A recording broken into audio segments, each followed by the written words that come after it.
Back on Leading Edge, he's Thomas Winston. He runs the Toledo Lucas County Port Authority, the head guy over there. We were talking about the airport. Late summer, you learned that American Airlines is pulling its air service from Toledo to Charlotte. As I read about this, Thomas, it wasn't for lack of bodies. We were putting fannies in the seats on the plane. This is directly a pandemic-related thing on their side, American side. Is that a correct statement? It is correct. We do have, as a result of an announcement from American Airlines, there will be a short hiatus, as I would like to call it, not a permanent stoppage, but a short hiatus in the route between Toledo and Charlotte. And certainly disappointed at that, but it was particularly driven by activity related to the pandemic, specifically the shortage of regional pilots to be able to fly those particular flights. Many of the pilots, because of the pandemic and retirement at the mainline operations, many of the mainline pilots retiring allowed regional jet pilots to move up into those seats, and it's leaving a void at the regional area. We expect the operations to come back in the first quarter. And until then, we'll continue to work with American on our flight to Chicago, as well with the Legion Airline and our multiple flights through the Florida area. Just a couple minutes left here, and I need to switch to economic development. You guys facilitate loans to businesses for expansion projects. Is it true that despite the pandemic, or in some ways, maybe because of it, the Port Authority set a record for loans in 2020? Tell me about that. We had an exciting 2020 in our financing programs, Jerry. For small businesses specifically, we did set a record in the number of closings of our loans through the SBA loan program. I'm very excited about that. Those loans support small businesses in our community.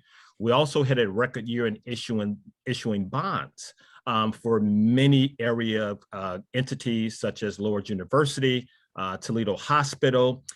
We also supported downtown development with the helping of the Hilton Hotel project, and we're excited about 2021 as well. We're working with Lucas Metropolitan Housing on their acquisition of the United Way building downtown this year, as well as a few other development projects that we're going to assist in financing this year going into 2022. So we're excited about the programs that we offer. And as a result, we're actually increasing our footprint in financing by providing an additional program such as a revolving loan fund that will launch this quarter in 2021. We talked about this way back early spring. In March of this year, Site Selection Magazine naming Toledo #1 for new business investment among cities our size, which is the way to do it, compare apples to apples.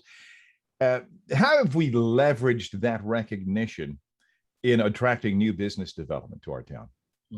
I think there's been a collaborative effort in leveraging that announcement, as well as the resources that we have. The resources in this region is certainly an attraction to businesses. The workforce, #1, our location geographically in the Midwest and being able to reach 60% of the US population and upwards of 40% of the Canadian population. Being able to leverage that, our rail system, our Port of Toledo, and our highway system, and working with partners, Regional Growth Partnership, Jobs Ohio, working with the City of Toledo, Lucas County, and our other development partners, everyone working together, showing the value add proposition that this regional has. And we've seen the results with some new players come into town. And I appreciate the update, folks. Location, location, location. We have it where we are. Now you got to work it. And that's what they do down at the Toledo Lucas County Port Authority. Thomas Winston, the president. Thanks for spending time. Continued success to you down there. If we can ever help out, give us a shout. Thank you, Jerry. Thank you for your support. Come back, we're talking city council races on Leading Edge.